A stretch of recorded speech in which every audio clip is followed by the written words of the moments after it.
할렐루야. 아멘. 우리 금요기도에 오시는 우리 성도들을 정말로 귀하고 감사합니다. 우리가 하나님의 인도하심을 받기 위해서는 우리가 좀 결단해라. 그러니까 우리가 좀 선택해라. 하나님의 것을 선택하는 것이 좋다. 또 그것이 힘이 있다. 우리 지난주에는 엘리야의 이 갈멜산 전투에서 엘리야의 그 간절한 소망, 너희들이 이것저것에서 갈팡질팡하지 말고 이랬다 저랬다 하지 말고 이것저것 기웃거리지 말고 온전히 하나님을 선택하라. 근데 그것이 이제 우리 갈멜산에서 이루어졌던 일들이었죠. 그리고 하나님께서 그 엘리야의 기도에 응답하셔서 정말 이스라엘 백성들에게 본보기를 보이셨습니다. 그래서 하늘에서 불이 내려와 도랑의 돌마저 물마저 모든 것을 태워버릴 정도로 역사해 주셔서 많은 사람들이 이게 진짜 우리 하나님이시구나 라는 것을 고백하게 된 것이죠. 이제 그런 의미에서 우리가 신앙의 삶의 가운데 여러 가지 고민과 갈등과 우리 삶의 여정들이 있지만 이것저것 고민하고 또 이랬다 저랬다 아니면 때로는 주저하고 있는 것이 아니라 좀 결단하고 결심한 대로 행동하면 분명한 열매가 맺어진다라는 것이죠. 그래서 이제 우리가 선택하라라고 하는 내용으로 말씀을 계속 나누고 있습니다.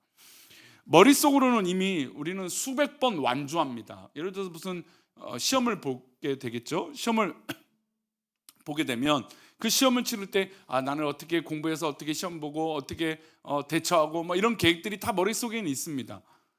또 운동을 하고 예를 들어 요즘 러닝이 유행이니까 뛰는 거, 걷는 거, 나는 오늘 동네 몇 바퀴 돌고 어떻게 운동해야지 이렇게 합니다. 근데 문제는 머릿속으로만 생각하면 운동이 될까요, 안 될까요? 되지 않죠. 당연히 그것을 첫걸음을 옮겨봐야 되고 시험 공부도 공부를 해야 되는 것입니다. 그것을 떼지 못하고 해야 하지 않으면 여러분 늘 제자리에 머물게 될 수밖에 없는 것이죠. 우리는 종종 거창한 계획을 세웁니다. 굳은 다짐을 세우죠. 우리나라에 한때 이제 파이어족이라고 하는 열풍이 부른 적이 있습니다. 그래서 자산을 몇십억을 모으겠다. 그래서 나는 일하지 않고 은퇴하겠다. 그런 열풍이 한 10여 년 전에 일어났습니다. 그래서 사람들이 생각이 다 좋죠. 얼만큼의 돈을 모으면 그 돈을 모을 수 있는 게 참 방법은 다 이렇게 거창하게 말을 하는데, 근데 정말 파이어족이 돼서 나는 은퇴하겠다 이렇게 해서 정말 은퇴하는 사람도 있을까요, 없을까요? 은퇴하는 사람들이 없어요. 세계 여행은 잠시 다녀오고 자기가 꿈꿔왔던 걸 하지만 결국 일이라는 걸 놓을 수 없는 것이죠. 그러니까 심지어 어떤 사람은 젊은 사이에 한 30살 중반이 됐는데 자산을 어느 정도 모았어요. 그래서 나는 다니던 직장을 때려치고 나의 어떤 이 여생을 즐겁게 이 돈을 가지고 살겠다 이렇게 얘기했습니다. 근데 하는 게 뭐냐면 유튜브 찍고 또 책을 만들어요. 그러니까 그 책이 또 인기가 있겠죠. 사람들이 호기심이 그때 인기가 많았으니까. 그러니까 그걸로 또 돈을 버는 거예요. 그러니까 그 사람은 또 그것에 멈출까요, 안 멈출까요? 멈추지 않아요. 원래 파이어족이라고 하는 것은 일을 안 하겠다고 자기 인생을 즐기면서 살겠다 그런 가치가 있는 건데 그러지 않는 것이죠. 그리고 그런 것을 쫓아서 많은 사람들이 그렇게 하겠다고 해서 수많은 사람들이 그렇게 돈을 벌 수 있을까요? 그렇지 않죠. 대부분 그렇게 되면 좋겠다라고 생각만 할 뿐이지 그렇게 행동으로 결과를 내는 경우들이 없고, 실제로 그것이 아무리 좋다라고 해도 그것을 그렇게 하는 사람이 그렇게 많지 않다는 겁니다. 일종의 유행이죠. 우리나라 유행이 참 빠르게 많이 진행되는데, 오늘도 보니까 아까 뉴스에 보니까 오늘 성수동인가요? 무슨 축제가 하나 있는데 정말 사람이 이 길로 폭이 한 5m 되는 길인데 한 100m 앞에가 사람 머리로만 가득 빈 공간이 차 있지 않더라고요. 와, 우리나라는 뭐가 이렇게 오늘 점심 때도 잠깐 나가려는데 차들이 엄청 막히는 거 보니까 사람들이 오늘 쉬는 날을 이렇게 잘 보내는 것 같기도 하는데, 한편으로는 유행을 이렇게 좋아하는구나. 근데 우리들은 유행을 타요, 안 타요? 우린 유행 안 타죠. 우리 믿음의 사람들은 유행을 잘 안 타는 것 같아요. 그렇게 좀 생각해 보려고요. 우리도 호기심이 있고 저도 한 번쯤 해보겠다 하지만 그것이 또 전부 다 좋은 건 아니니까 그냥 그런가 보다 할 때가 있죠. 근데 대부분의 사람들이 사실은 그래요. 막연히 좋은가 보다 하지만 그것을 실천으로 옮기는 것은 쉬운 것은 아니라는 것이죠. 그러면 이것을 실천으로 옮길 수 있는 힘은 어디서 있을까? 그것은 계속해서 생각하고 묵상하는 데 있어요. 계속해서 생각하고 계속해서 묵상하고 내가 해야겠다라고 하는 결심을 계속해야 결국은 행동으로 옮길 수 있는 거예요. 물론 실패를 하겠죠. 내가 잘 안 된다. 또 까먹었다. 그럴 수는 있어요. 그러나 그것을 포기하지 않고 계속 생각하고 또 생각하면 그것을 결국엔 행동으로 옮길 수 있다는 겁니다. 특별히 이제 거대 담론이라고 하는 이데올로기, 정치, 경제에 있는 이 거대 담론으로 있는 이야기들, 이게 그게 왜 중요하냐면 많은 사람들이 저게 좋은가 보다라고 생각했을 때 많은 사람들이 거기에 집중하게 돼요. 그러면 그 좋은 것에만 그치는 것이 아니라 사람들이 한 명씩 두 명씩 행동으로 옮기고 대화하고 토론하고 그것이 더 좋은가 검증해요. 그래서 그것이 시간이 되면 그 거대 담론들이 결국엔 이루어질 때가 있다는 겁니다.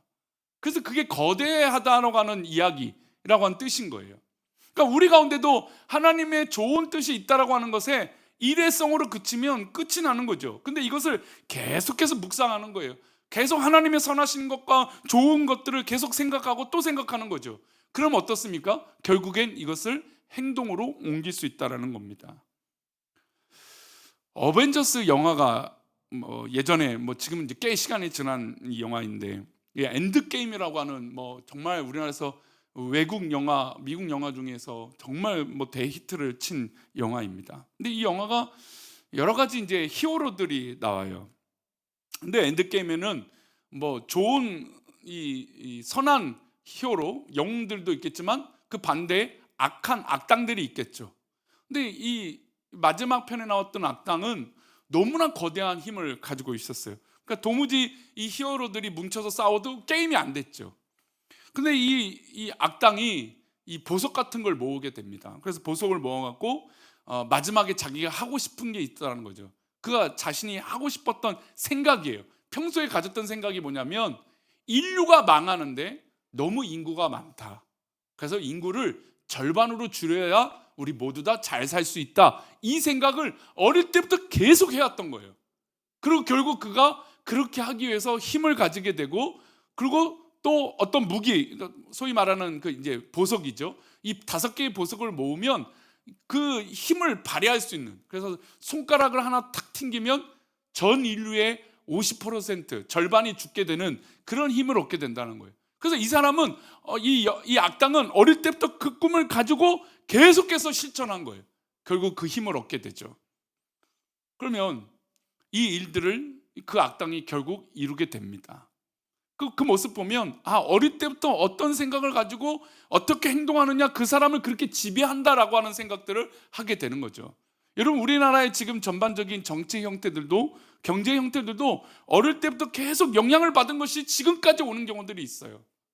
이제 엔드게임이라고 하는 영화를 얘기했으니까, 그럼 반대로 악당은 그런 어릴 때부터 그런 생각을 가졌다면 반대로 이제 좋은 역할을 했던 사람에게 이 악당을 물리칠 수 있는 방법이 있었을까요, 없었을까요? 그 영화를 보신 분들은 아마 없는 걸로 알고 있을 거예요. 대부분. 물론 결론은 이기게 되지만. 근데 한 히어로 중에 한 명이 예측을 할 수 있는 사람이었어요. 미래를 내다볼 수 있었거든요. 근데 그 사람이 딱 한 가지 방법이 있다라는 거예요. 한 가지 방법. 근데 이제 마지막 그냥 막 절정에 다가왔어요. 근데 이제 딱 한 가지 방법이 결정되는 순간이 젖었어요. 그게 뭐냐면 그 무기를 다시 뺏어서, 악당이 가졌던 그 무기를 다시 뺏어서 그것을 자기가 튕기는 것이었어요. 그 악당을 죽이는 거였죠. 그리고 그거에 대한 조건이 있었어요. 그게 뭐냐면 자기가 죽을 수밖에 없는 거예요. 그러니까 사실 이제 미국의 히어로물들이 이런 이제 신앙적인 스토리들이 조금씩 있는 게 바로 이런 부분들인데, 자기가 죽어야만 이길 수 있는 것이었어요. 그게 한 가지 방법이었다는 거죠, 결국엔. 그래서 그것을 실천하려고 했던 그 영웅이 마지막에 그 한 가지를 깨달았습니다. 근데 이제 만약에 일반적인 거라면 자기 죽을 거를 각오할까요, 안 할까요? 잘 못하겠죠. 아니, 자기 죽을 걸 알고 미리 그것을 준비하겠습니까? 근데 그렇게 살다 보니까, 그렇게 행동이 쌓이다 보니까 내가 정말 선한 것을 위해서 죽을 수도 있겠구나라는 것이 마지막에 결단이 되더라는 거죠. 그래서 그 영웅이 진짜 그 무기를 뺏어서 손가락을 튕겨서 악당들을 다 물리치고 자기가 죽게 됩니다. 그 모습을 어떻게 할 수 있을까? 그러니까 그런 행동, 악당도 마찬가지고 영웅도 마찬가지고 그런 행동들을 어떻게 할 수 있느냐, 이것은 바로 평소에 내가 어떤 생각을 가지고 어떤 삶을 살고 있느냐에 따라서 결정된다는 거예요. 우리나라의 수많은 선교사님들, 또 전 세계의 수많은 선교사님들이 결정적인 순간에 자기의 목숨을 겁니다. 아니, 때로는 뻔히 보이는 이 죽음의 상황에도 도망가지 않아요. 우리 지난 금요일에 말씀드렸던 예화를 듣던 짐 엘리엇이라고 하는 선교사가 그 젊은 나이에 자기가 총이 있음에도 불구하고 이 부족이 자기가 창을 던지고 자기를 죽이려고 하는 것에 상대하지 않아요. 왜냐하면 그것보다 더 가치 있는 내 생명을 바치더라도 더 중요한 가치가 있다는 걸 평소부터 어떻게 해요? 묵상하고 있었기 때문에 가능한 것이죠. 여러분, 아무것도 생각하지 않고 아무런 결심도 없는데 갑자기 선한 것을 한다? 그럴 수 없다라는 것이죠. 오늘 본문은 읽었던 이 말씀은 예수님께서 우리에게 평소에 우리가 과연 어떤 생각을 가지고 살아가야 되는가, 이 방법을 말씀해 주고 있어요. 그래야 우리가 선택할 수 있다는 거죠. 평소에 생각하지 않고 갑자기 선택해서 결정하고 행동으로 옮길 수 없다는 겁니다. 그 생각들이 쌓여서, 행동들이 쌓여서 결정적인 그 순간에 할 수 있다는 것이죠. 그럼 예수님이 우리에게 말씀하시는 그 행동, 그 선택은 뭘까요? 우리 24절 말씀 다시 한번 읽어보겠습니다. 이에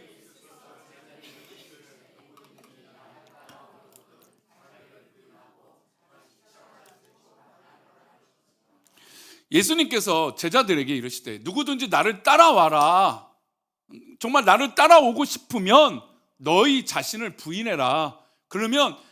그러고 나서 자기 십자가를 지고 나를 따라야 된다, 이 말씀을 하고 있습니다. 그러니까 제자들은 예수님께 향하여서 예수님, 우리가 어떻게 하면 예수님과 더 함께하고 예수님의 뜻을 더 실천하고 어떻게 살아갈 수 있을까라고 하는 이 고민의 질문이 담겨 있었던 거죠. 그런데 예수님은 이들에게 그 방법을 알려주었습니다. 그런데 그 방법은 자기를 부인하라는 것이었고, 두 번째는 십자가를 지라는 것이었습니다. 여러분, 이 삶이 과연 쉬울까라는 것이에요. 분명히 쉽지 않죠. 근데 쉽지 않은 것을 행동으로 옮기는 큰 목적과 큰 그림과 큰 생각이 평소부터 있으면 가능하다는 거예요. 그러면 이 말씀은 어떻습니까? 그냥 일회성의 말씀이 될까요? 우리 삶에? 그렇지 않다라는 거예요. 평소에 이 삶을 살기 위해서 우리가 계속해서 노력하고 생각해야 나를 부인하고 십자가를 질 수 있다는 겁니다. 갑자기 믿음의 사람들이 신앙생활을 한다고 하고 있어요. 근데 아무 생각 없다가 갑자기 내가 십자가를 지고, 여러분, 내가 갑자기 나를 부인할 수 있을까요? 그게 안 된다라고 제가 지금 말씀을 드리고 있는 거예요. 그래서 지금 우리가 하나님의 인도하심을 경험하기 위해서 평소에 선택하고 결심해야 되는데, 내가 지금 평소에 하나님의 뜻을 구하고 그래서 나를 부인하고 십자가를 지는 삶을 계속해서 연습해야 가능하다는 겁니다. 예수님은 나를 따라오려거든 이것이 분명히 쉽지 않지만, 그러나 너희 자신들을 부인하고 십자가를 지는 연습을 하면 결국엔 누구를 따라 살아가게 되는 겁니까? 예수님을 따라 살 수 있다는 겁니다. 그 비결이 두 가지예요. 우리 믿음의 선배들이 자신의 목숨을 걸고 신앙을 지키고 수많은 선교에 대해서 복음을 전했던 것은 바로 이 두 가지가 평소에 연습이 됐기 때문에 가능한 것이죠. 자, 그러면 평소에 십자가를 지는 그 연습이 뭘까요? 아까 말씀드린 대로 이 본문에 기록된 건 첫 번째, 자기를 부인하는 거예요. 자기 부인은 스스로 혐오하거나 무가치하게 만든다는 게 아니에요. 어떤 사람은 자기를 부인한다. 나는 원래 죄인이야. 난 너무 나쁜 인간이야. 그렇게 나를 스스로 너무 무가치하게 만드는 게 부인이 아니라, 내 안에 예수 그리스도께서 가득하게 되셔서 그것이 부정적인 영향력이 아니라 긍정적인 영향력으로 살게끔 하신다라는 거예요. 그래서 나의 에고, 나의 어떤 이 가치가 아님을 인정하는 것, 그게 바로 나의 인식, 자기 인식이에요. 나를 스스로 깨닫는 게, 내가 살아가는 게 아니라 내 안에 예수께서 살아가시는 것이구나 라고 하는 이 갈라디아서 2장 20절의 말씀을 기억해야 된다는 것이죠. 그래서 자기를 부인하기 위해서 어떤 방법이 필요하냐면, 한번 따라할까요? 자기 기만과의 결별. 우리는 종종 그럴듯한 명분으로 자신의 이기적인 욕망을 포장합니다. 사실 이것이 이제 우리 교회의 가장 큰 적이죠. 하나님이 기뻐하시는 것인가? 목사가 기뻐하는 것인가? 하나님이 기뻐하시는 것인가? 교회가 기뻐하시는 것인가? 이것을 우리가 놓칠 때가 있어요. 물론 목회자가 선한 뜻, 정말 건강한 뜻, 하나님의 뜻을 기도하고 목표를 세우려고 할 때가 있죠. 저도 그러려고 노력합니다. 하지만 곳곳에 함정이 있죠. 어떤 함정이 있습니까? 개인의 목사의 그 명성과 그 이름을 높이기 위해서 교회와 또 하나님의 뜻인 양 그렇게 설정할 때가 있다는 것이죠. 한국교회가 그런 착오들을 많이 일으켰어요. 그런 자기 기만에 빠져 있는 것이죠. 하나님 기뻐하시지 않는 것이죠. 하나님 기뻐하셔야 된다는 것을 알고 있는데 불구하고 내 이름이 높여지기 위해서 그렇게 한다는 것이죠. 그런 자기를 부인하는 것이 아닙니다. 내면의 속임수를 적시하고 나를 통제하는 낡은 습관이나 욕심으로부터 단호하게 돌아서야 돼요. 그리고 나의 이름이 반대로 높여지는 것에 정말 조심해야 돼요. 이게 정말 하나님 기뻐하시는 것인가? 아니면 내가 기뻐하는 일인가? 나의 만족을 위한 것인가? 하나님이 기뻐하시는 일인가? 라고 고민해야 된다는 것이죠. 이게 바로 자기 기만과의 이별의 시작이에요. 많은 사람들이 겸손하려고 해요. 그렇죠? 겸손이라는 거 얼마나 좋습니까? 근데 이 겸손 자체도 포장이 될 때가 있어요. 예, 겸손한다 얼마나 좋은 거예요. 근데 겸손한 것이 진짜 하나님 앞에 겸손해야 되는데 그저 그냥 우리들 사이에 인간적인 마음으로 그런 척을 한다라는 것이죠. 두 번째로 자기 부인하기 위해서 뭐가 필요하냐면 한번 따라하겠습니다. 통제권의 포기.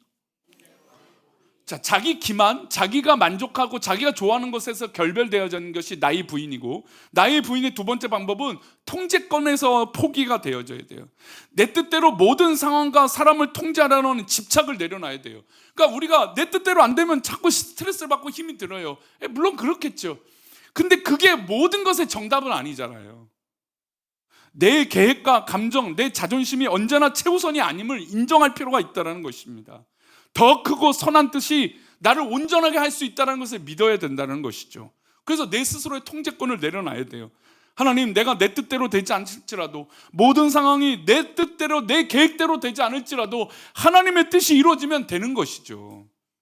이게 바로 자기를 부인하는 거예요. 우리 성도님들, 우리 금요기도에 오셨습니다. 잘 오셨어요. 잘 오셨습니다. 예, 이게 벌써 우리 예배를 이 시간에 드린다는 건 나를 부인하는 거죠. 우리가 좀 더 쉬고 싶기도 하고 좀 더 뭐 다른 걸 하고 싶기도 하지만 그 모든 것들을 내려놓고 예배 시간 나오는 거예요. 얼마나 귀한 일입니까? 이런 일들이 계속 쌓여지는 거예요. 어떤 분들은 뭐 매일같이 예배 드리는 게 뭐가 그렇게 뭐 중요한가라고 얘기할 수도 있겠지만, 그러나 우리는 이 소중한 시간을 포기할 수 없잖아요. 왜 그렇습니까? 나를 부인하는, 나의 모든 통제권을 하나님께 드리는 예배의 구별이 있기 때문에 그런 거 아닙니까? 이게 바로 나를 부인하는 것에 이 예배가 주는 의미이고 정말 귀한 축복인 것이죠. 우리나라가 이렇게 예배가 참 귀하게 있는 것들이 얼마나 감사한지 몰라요. 물론 좀 많은 이 현대의 교회들이 예배 수를 좀 줄이고 있고, 저희 교회도 여러 가지 타협점에서 어떻게든 좀 최대한의 할 부분들을 세워서 하고는 있습니다만, 그럴 때마다 고민이 되는 건 늘 그렇습니다. 우리가 이 시간이라도 하나님 앞에 구별하지 않으면 우리가 안 된다는 걸 우리 스스로 깨달아야 된다는 것이죠. 이게 바로 자기 부인인 거예요. 자, 두 번째, 예수님이 나를 따라오려거든 했던 것이 자기 부인하고, 두 번째 뭐였습니까? 십자가를 지는 것이었습니다. 십자가는 단순히 피할 수 없는 인생의 고난이나 어떤 이 불운을, 그러니까 운이 없다 이런 게 아니에요. 십자가는 그것은 내가 자발적으로 감당하기로 한 선택이자 책임이자 사명감이에요. 십자가는 그저 그냥 내가 막연하게 그래 나는 십자가를 지는 삶이야, 그게 아니라 내가 정말 하나님 뜻대로 감당하기로 결심한 책임이고 사명이라는 것이죠. 그러기 위해선 첫 번째 어떤 생각을 가져야 되냐면, 한번 따라해 볼까요? 타인을 위한 희생과 책임. 십자가를 지기 위해서는 타인을 위한 희생과 책임감이 있어야 되는 거예요. 진정한 리더나 부모, 성숙한 어른이 된다는 것은 누군가의 무게를 기꺼이 나누어 지겠다라는 결심이죠. 내 개인의 편안함보다 타인의 성장과 타인의 어떤 이 풍성한 은혜, 또 이 타인이 정말 거룩하게 서나가는 그 놀라운 은혜, 그것을 더 기뻐하는 것이 바로 우리 삶이고 십자가를 지는 삶이라는 것입니다. 또한 공동체의 선을 위해서 불편함을, 또 때로는 오해를 받을지라도, 때로는 희생을 강요받을지라도 그것을 기꺼이 감내할 수 있는 게 바로 십자가의 의미라는 겁니다. 그래서 우리가 십자가를 진다라는 건 우리가 십자가 달려 죽는 것도 의미가 있겠지만, 내 자존심과 내 자아를 내려놓고 내가 다른 사람을 위해서 헌신하겠노라, 포기하겠노라. 이것이 바로 십자가의 길이라는 겁니다. 이것이 평소에 쌓여야 진짜 결정적인 순간에 십자가를 질 수 있는 것이죠. 여러분, 평소에 남을 위해서 생각하지 못한 사람이 갑자기 내가 오늘부터 남을 위해서 살아야지, 여러분 그게 쉽겠습니까? 안 되죠. 제가 서론에 말씀드린 게 이거예요. 평소에 생각하지 않고 행동으로 옮겨보지 않은 사람이 갑자기 그것을 어떻게 잘할 수 있겠습니까? 물론 하려고 하는 의도는 귀한 것이죠. 근데 그 한 번 한 거가 가지고 우리의 정답과 모든 것이 될 수 없어요. 그래서 계속 노력하는 거예요. 계속 헌신하는 거예요. 계속 수고하는 거예요. 계속 타인을 위해서 열심히 힘써 보는 것이죠. 그게 바로 우리의 책임이고 사명이라는 겁니다. 묵묵히 감내하는 것, 이것이 바로 아름다운 십자가의 삶이라는 겁니다. 자, 그러면 자기 십자가를 진다는 게 첫 번째 타인을 위한 희생과 책임이라고 했어요. 십자가를 지는 두 번째 방법이 또 있는데 한번 따라하겠습니다. 매일의 규율과 훈련. 규율이라는 건 규칙이잖아요. 그러니까 내 스스로 하나님께 주시는 그 규칙대로 살아가는 훈련들이 필요해요. 십자가를 지는 것은 일회성이 어떤 영웅적인 행동으로 끝나는 것은 아닙니다. 매일 반복되는 우리 일상에서 계속된 결단이 필요해요. 무기력이나 타성에 젖지 않고 올바른 길을 걷기 위해서 스스로를 쳐야 됩니다. 그리고 스스로를 복종시키는 거예요. 이것이 매일의 어떤 규율과 규칙에 맞닿아야 되는 것이죠. 이것이 훈련되지 않으면 쉽게 포기합니다. 또 쉽게 알지 못하죠. 이것이 십자가의 삶인지 모르는 거예요. 내가 다른 사람을 위해서 헌신하고 수고하는 것을 모르면 여러분 맨날 그 일이 있어도 모르게 되는 거예요. 여러분, 우리가 살다 보면 그런 사람도 있잖아요. 자기만 생각하는 거예요. 아무리 남을 위해서 살아보라고 해도 그게 와닿습니까? 안 와닿습니까? 와닿지 않는 것이죠. 그래서 매일의 규율과 훈련을 통해서 내가 정말 십자가를 지고 있는가, 내가 하나님의 뜻을 위해서 살고 있는가라는 것을 스스로 검증하고 점검해야 되는 것이죠. 그래서 이 두 가지를 우리가 생각해 보면 십자가를 지는 주님을 따르는 삶이란 거짓된 자아, 내 자아를 끊임없이 허물어야 돼요. 그리고 때로는 아픔 속에서 타인과 더 큰 가치를 위해서 성숙하게 나아가는 것이죠. 여러분, 남을 위해서 사는 게 쉽지 않죠. 때로는 비굴하기도 하고 때로는 속상하기도 하고 억울한 감정이 들 때도 있을 것입니다. 그런데 그 무게를 짊어지는 것이죠. 그래서 나를 비워냄으로써 오히려 가장 충만한 삶을 살아내는 과정이 바로 주님을 따르는 삶이고 하나님 기뻐하시는 삶이 되는 것이고 십자가를 지는 삶입니다. 자, 그러면 이 십자가를 누가 지셨습니까? 예수님이 지셨잖아요. 이 얘기가 이제 오늘의 결론이에요.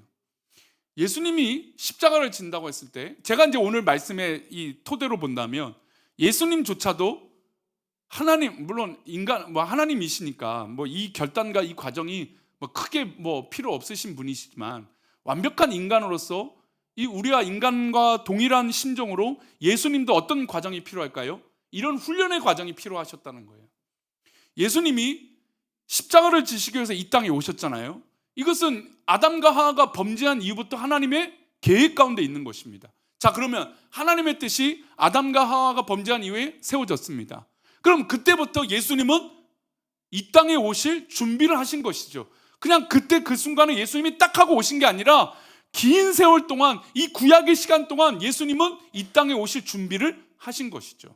수많은 인간의 역사들과 이스라엘의 어떤 그런 신앙적인 모습들과 이 모든 과정들, 정말 인류를 사랑하시려고 하는 가장 극적인 순간에 예수님이 오셨던 거죠.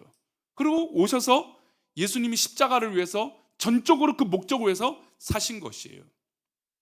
자, 그 장면이 어디서 볼 수 있냐면 마태복음 26장 39절이에요. 함께 읽겠습니다. 조금 나아가서 얼굴을 땅에 대시고 엎드려 기도하여 이르시되 내 아버지여, 만일 할만하시거든 이 잔을 내게서 지나가게 하옵소서. 그러나 나의 원대로 마시옵고 아버지 원대로 하옵소서 하시고. 자, 보세요. 만약에 하나님이 하신 예수님이 내가 십자가를 질 거야, 이것으로 너희들의 죄를 대속할 거야, 자, 그래 끝 하고 바로 다음날 십자가를 지겠다, 이 가정이 아니라는 것이죠. 예수님이 30년 동안 부모님과 삶을 사시고 3년이 넘는 시간 동안 제자들과 함께 사셨습니다. 그렇죠? 그런 시간들이 있었다는 거죠. 그러면 그 순간 동안 예수님이 제자들을 불러놓고 내가 이제 십자가를 질 거야, 내가 순환 받을 거야, 한 번만 말씀하셨을까요? 아니에요. 여러 번, 3번을 넘게 예수님께서 제자들에게 말씀하셨어요. 근데 제자들은 그 말씀을 이해했습니까? 못했습니까? 이해하지 못하세요. 지금 잡히시기 전날에도 전혀 이 제자들은 예수님이 잡히시고 십자가를 지신 것을 조금도 이해하지 못했어요. 예수님만 지금 그 길을 계속 걸어가고 계셨던 것이죠. 그리고 결정적인 이제 잡히시기 전날이잖아요. 잡히시기 이제 직전이잖아요. 그런데 이 순간에 예수님은 철저하게 하나님의 뜻을 위해서 한 번 더 기도하는 거예요. 근데 여기에 인간적인 마음을 느낄 수 있죠. 막상 이것을 행동으로 옮기려고 하는데 쉽습니까? 어렵습니까? 정말 완벽한 인간의 연약함, 정말 그 괴로움을 알고 계시는 예수님의 모습을 보이죠. 도저히 이 일이 감당이 안 되는 겁니다. 그래서 만약에 말씀 한번 다시 띄워주세요. 기도하시는데 내 아버지여, 만일 할만하시거든. 이것은 하나님 분명히 아담과 하와가 범죄하고 나서 하시겠다라고 결정하셨잖아요. 결정하셨으면 이 뜻이 바뀝니까? 안 바뀝니까? 안 바뀌는 걸 본인이 더 잘 알고 있어요. 그런데도 불구하고 하나님 앞에 기도하면서 만약에 하나님 할만하시거든 하고 요청하고 있는 것이죠. 그럼 예수님은 이 과정이 평소에 십자가를 지시려고 살아오셨지만 결정적인 이 순간에도 무엇으로 이것을 감당하고 있습니까? 기도함으로 감당하고 있다는 거예요. 여러분, 우리가 결정적인 순간에 그것을 행동으로 옮기는 건 바로 이 기도가 있었기 때문에 가능한 것이라는 거죠. 예수님도 막상 십자가를 지시기 전에 어려움이 있었어요. 그러나 하나님 앞에 간절히 기도하시는 것이죠. 우리가 잘 알다시피 이 장면에서 예수님은 어떻게 기도하셨습니까? 땀방울이 핏방울이 될 정도로 정말 최선을 다해서 기도하셨어요. 그리고 그렇게 말씀하십니다. 이 잔을 내게서 지나가게 하옵소서. 그러나 나의 원대로, 그러니까 나의 자아죠, 나의 마음, 내가 원하는 대로 그게 아니고 아버지 원대로 하옵소서. 그러나 이 기도의 내용은 예수님은 하나님의 뜻을 알고 있었습니다. 그러기 위해서 이 땅에 오신 것도 있었습니다. 여러분, 우리가 살다 보면 거대 담론, 이데올로기나 어떤 이 세상이 움직이는 거대 힘을 느낄 때가 있어요. 그냥 그들은 그렇게 할 거예요. 하지만 그들 앞에서 우리가 할 수 있는 게 뭐냐 이거죠. 그런 사회 현상들, 교회 현상들, 우리가 교회에서 이루어지는 것들, 여러분 어렵고 부담되고 힘들 때가 있어요. 여러분, 그러나 그 순간에 우리는 뭘 해야 되냐? 바로 기도해야 된다는 것이죠. 정말 자기를 부인하고 십자가를 지는 삶이라면 기도해야 되는 거 아닙니까? 이 장면이 바로 예수님을 따라가야 될 우리 믿음의 사람들이 마땅한 모습이에요. 예수님이 이 땅에서, 우리 얼마 전에 하영주 목사님 설교를 짧게 보다가 이 말씀에 참 와닿았습니다. 예수님이 이 땅에서 정말 바쁘게 사역을 하셨어요. 그죠? 예수님만큼 사역을 열심히 한 사람이 있을까요? 예수님은 심지어 밥을 걸으면서, 저도 뭐 때를 놓치면서 일할 때가 있지만 여러분 금세 어떻습니까? 사역이 아니라 아른아른 뭘 먹을지 머릿속부터 생각을 하게 됩니다. 내가 일 마치면 뭘 먹어야지 아른아른 거리죠. 먹어야 됩니다. 근데 예수님은 심지어 밥때를 놓치면서까지도 그 사역을 얼마나 열심히 하셨는지 몰라요. 풍랑을 잠잠케 하시기도 하고 수많은 병자들이 그냥 줄을 섰어요. 오늘도 유명하게 밥을 먹고 하다가 떡집이 최근에 TV 한번 나왔다고 해서 거기 가깝게 있더라고요. 그래서 지나가는 길에서 떡집 먹는데 사람이 없네? 야, 잘 됐다 하면서 아내 보고 떡집 한번 사와라 그랬더니 금방 다시 건너오는 거예요. 봤더니 줄이 보이지 않는 곳에 저 멀리까지 있는 거예요. 아이고, 요즘 참 무슨 조금만 유명해지면 얼마나 사람들이 몰리는지 참 신기했습니다. 근데 여러분, 예수님 앞에 그렇게 줄을 서 있는 거예요. 예수님이 그 동네에 오신다 하면 수많은 병자들과 예수님을 만나고자 하는 사람들이 줄을 서는 거죠. 줄을 서. 도저히 안 될 만큼. 근데 그 예수님께서 그들을 다 보내셨습니까? 다 기도해 주시고 치료해 주시고 고쳐주셨습니다. 여러분, 심지어 풍랑도 잠잠하게 하셨죠. 복음을 전하시고도 설교 사역도 하셨죠. 그런데 예수님이 그 사역만 하셨습니까? 보세요. 예수님을, 이제 이게 하영재 목사님 멘트였어요. 예수님을 떠오르면 여러분 사역만 떠올리십니까? 예수님의 사역은, 예수님을 떠오르면 사역만 떠오르는 게 아니죠. 그보다 훨씬 더 중요한 게 떠올라요. 뭐가 떠오르죠? 기도가 떠올라요. 예수님 하면 사역을 정말 많이 하셨지만, 그럼 예수님을 딱 떠오르면 사역보다 뭐가 떠오르냐면 기도가 떠오른다는 거예요. 예수님도 여러분 그렇게 기도하는데, 기도해야 선택하고 기도해야 행동을 할 수 있는데, 기도해야 자기를 부인할 수 있는데, 여러분 우리가 어떤 존재이기에 기도하지 않고 그 일들을 감당할 수 있겠습니까? 예수님은 십자가를 지시기 직전에도 기도하셨어요. 이미 수천 년 전에 내가 십자가를 지시기 위해서 이 땅에 오시겠다라고 알고 계셨음에도 불구하고 십자가를 지시기 직전에도 기도함으로 그 일들을 감당하셨다는 거예요. 근데 우리가 뭔데, 우리가 어떤 자아이길래, 어떤 대단한 존재이길래 기도하지 않고 그 일들을 선택합니까? 말이 안 되는 것이죠. 예수님의 삶 역시 기도 그 자체이셨어요. 하나님께 기도의 목적과 그 내용을 두고 철저하게 엎드리신 것이죠. 여러분, 우리가 엘리야의 전투를 보면 와, 대단하다, 그래, 그래. 근데 여러분, 엘리야가 그 일을 위해서 얼마나 많이 기도했겠습니까? 그리고 얼마나 핍박을 받았습니까? 얼마나 괴로움을 받았습니까? 이세벨이 자기를 죽이려고 하는 그 것들을 다 알고 있었습니다. 이스라엘 백성들은 도무지 믿음의 백성으로 보이지 않았습니다. 자기 편이 없어요. 하나님께 외로워서, 하나님 난 너무 괴로워요. 그러니까 하나님께서 바알에게 무릎 꿇지 않는 자들을 예배하셨다고, 그리고 엘리야를 위로하지 않습니까? 그러니까 그 정도로 괴롭고 외로운 순간이었어요. 여러분, 그렇게 외롭고 괴로운 순간에 엘리야가 하나님 앞에 뭐라고 합니까? 하나님이시여, 하나님이시여라고 부르짖지 않습니까? 우리가 하나님의 인도하심을 받고자 하면서 하나님께 기도하지 않는다? 하나님의 인도하심을 믿는다고 하면서 기도하지 않는다? 우리가 하나님의 사역을 감당한다고 하면서 기도하지 않는다? 이건 뭔가 문제가 큰 것이죠. 여러분, 우리가 한국교회 문제 하지만 결국 문제가 뭔가요? 기도하지 않는 것이죠. 목회자가, 물론 저도 참 부끄럽습니다만, 목회자가 그런 거 아닙니까? 우리 모두 다 마찬가지 아닙니까? 얼마나 요즘 똑똑한 시대예요. 이 얘기만 하고 마치겠습니다. 얼마나 지혜로운 시대인지 몰라요. 얼마나 그냥 다들 그냥 척척 박사들인지 몰라요, 다들. 근데 우리가 하나님 믿는다면서 아직도 자기 지식과 자기 아는 것에 끝나고 있는 사람들이 너무나 많은 거예요. 교회 안에서도 세상에서도. 하나님을 믿는다면서 그 순간 겸손하게 무릎 꿇지 않는다는 거예요. 그리고 기도하지 않아요. 그럼 누구를 위해서 그것을 하고 있는지 묻고 싶은 거예요. 우리가 수많은 봉사를 합니다. 저도 제가 부임하고 나서 우리 성도들에게 늘 강조했던 것이 있어요. 계속 봉사하면 싸우고 힘드니까 봉사하는 것보다 뭘 하라고 제가 강조했습니까? 예배하라고 말씀드렸어요. 봉사 안 해도 괜찮다. 만약에 그 봉사하는 게 예배에 방해되는 거라면 지난주일에도 그 말씀 드렸습니다. 만약에 내가 봉사하는 것에 예배가 방해된다면 중지해야 돼요. 하지 말아야 돼요. 봉사하는 것이 우선이 돼서 교회 안에 분란이 있고 마음이 불편하면 중지해야 돼요. 하나님 기뻐하시지 않아요. 그저 하나님 기뻐하시는 거라고 정말 여러분들이 그렇게 믿는다면, 우리 성도들이 그렇게 믿는다면 기도해야 되는 거 아닙니까? 하나님께 무릎 꿇어야 되는 거 아니에요? 우리 사랑하는 금요기도에 오신 우리 성도님들, 우리가 그 결정적인 그 순간, 내가 고민하고 있는 그 순간에 하나님의 뜻이 무엇인지 기도하는 우리 성도들 되시기를 축원합니다. 우리 그런 믿음으로 정말 우리 교회가 정말 요즘 얼마나 좋은 일들이 일어나는지 몰라요. 얼마나 감사해요. 근데 보면 조금씩 불안한 분들이 제 눈에 보여요. 조금 염려가 되는 분도 보여요. 그냥 저의 인간의 목사의 그냥 인간적인 판단이기를 바랍니다.